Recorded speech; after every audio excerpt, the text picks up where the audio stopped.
আর্জেন্টিনার চেয়ে 5 গুণ বেশি বেতন দিলেও ব্রাজিলের কোচ হবেন না স্ক্যালোনি, এমনটাই জানিয়ে দিলেন এই আর্জেন্টাইন কোচ নিজেই।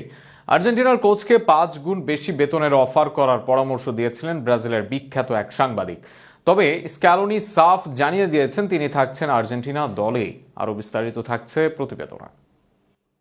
সিভিএফ এর উচিত স্ক্যালোনির জন্য একটা প্রস্তাব দেওয়া, আর্জেন্টিনাকে ব্যাহত করা, সে কত আয় করে তা বিবেচ্য নয়, 5 গুণ বেশি প্রস্তাব দাও, এমনই এক মন্তব্য করেছিলেন ব্রাজিলের সাংবাদিক। তবে তার সেই উক্তি নিয়ে ব্রাজিলের অনেক গণমাধ্যমে নিউজও করা হয়। তবে লিওনেল স্ক্যালোনি বললেন তিনি থাকছেন আর্জেন্টিনাতেই। মূলত ব্রাজিলিয়ান সাংবাদিক প্রাডো বলেন সিভিএফ এর স্ক্যালোনিকে পেতে প্রস্তাব দেওয়া উচিত। এরপর তিনি বাড়ি গিয়ে স্ত্রীকে ব্রাজিলের প্রস্তাবের কথা জানাবেন, যা শুনে তারা স্তম্ভিত হয়ে যাবে।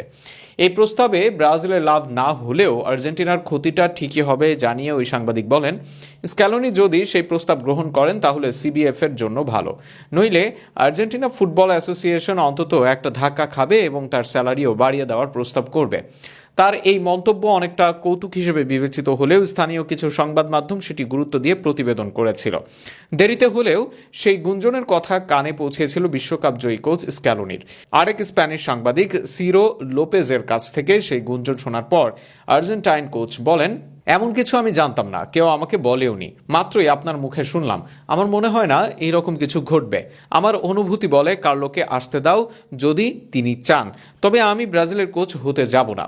এছাড়াও 2026 বিশ্বকাপে মেসিদেরই কোচ থাকছেন স্ক্যালোনি, এমনটাও নিশ্চিত করেন তিনি। অবশ্য স্ক্যালোনিকে না পেলেও ইউরোপিয়ান নয় আর্জেন্টাইন কোচের দিকে চাইলেই নজর দিতে পারে ব্রাজিল দল। ব্রাজিল যদি হয় প্রতিভা তৈরির আতুরঘর, তবে কোচ তৈরির আতুরঘর আর্জেন্টিনা দল। অন্তত আর্জেন্টাইন কোচদের পরিসংখ্যান সেটিই বলে। এই মুহূর্তে আর্জেন্টাইন দলের কোচ লিওনেল স্ক্যালোনি। আর্জেন্টিনার কোচ বিশ্বের বর্তমানে সেরা সফল কোচ বলেও ভুল হবে না। জাতীয় দলে যেভাবে আর্জেন্টিনাকে বদলে দিয়েছেন সেটার প্রশংসাই করতে হবে স্ক্যালোনিকে। তবে শুধু স্ক্যালোনি নয়, আরও অনেক কোচ আছে যারা আছেন অনেক দেশে ও ক্লাবের দায়িত্বে, আর সেখানে দারুণ ফর্মে তাদের দল। এই যেমন লাতিনের 2 পরাশক্তি উরুগুয়ে ও কলম্বিয়ার কোচ 2 আর্জেন্টাইন। অনেকটা হারিয়ে যেতে বসা কলম্বিয়াকে রাইট ট্র্যাকে এনেছেন আর্জেন্টাইন নেস্তর লরেঞ্জো।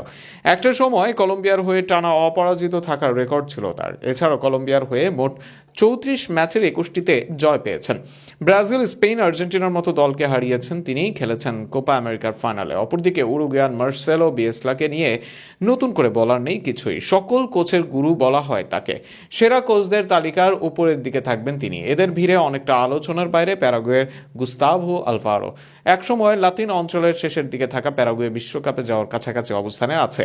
কোচ বদল করেই সেখানে সাফল্য মেলে তাদের। সর্বশেষ 8 ম্যাচে ব্রাজিল আর্জেন্টিনা হারলেও হারেনি প্যারাগুয়ে। 4 জয়ের সঙ্গে আছে 4 ড্র। এমনকি এই সময় ব্রাজিল আর্জেন্টিনাকে হারায়, তারা রুখে দেয় কলম্বিয়াকে। এই মুহূর্তে লাতিনের ডার্ক হর্স প্যারাগুয়ে। লাতিনের ডার্ক হর্সের প্যারাগুয়ের সঙ্গে আমেরিকাকে বলা হয় আগামী দিনের ফুটবলের ডার্ক হর্স। সেই দলটার দায়িত্বে আছেন পচাত্তিনে। এছাড়াও সিমিওনে ও মশ্চারণ করাচ্ছেন ক্লাবের কোচিং। তাই কোচ হিসেবে যে আর্জেন্টাইনদের জুড়ি নেই সে কথা বলাই যায়।